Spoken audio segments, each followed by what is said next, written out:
اگر این یک عادت را داشته باشی پول کمتر وارد زندگیت میشه.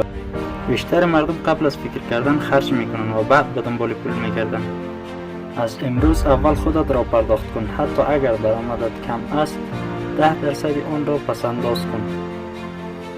ثروتمندان اول پسنداز میکنند بعد خرج میکنند. این عادت زندگی مالی تو را تغییر میدهد.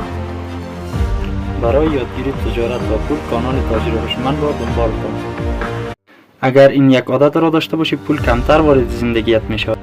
بیشتر مردم قبل از فکر کردن خرج میکنن و بعد به دنبال پول میگردن. از امروز اول خودت را پرداخت کن، حتی اگر درآمدت کم است 10% آن را پسنداز کن. ثروتمندان اول پسنداز میکنند بعد خرج میکنند. این عادت زندگی مالی تو را تغییر میدهد. برای یادگیری تجارت و پول کانال تاجر هوشمند را دنبال کن.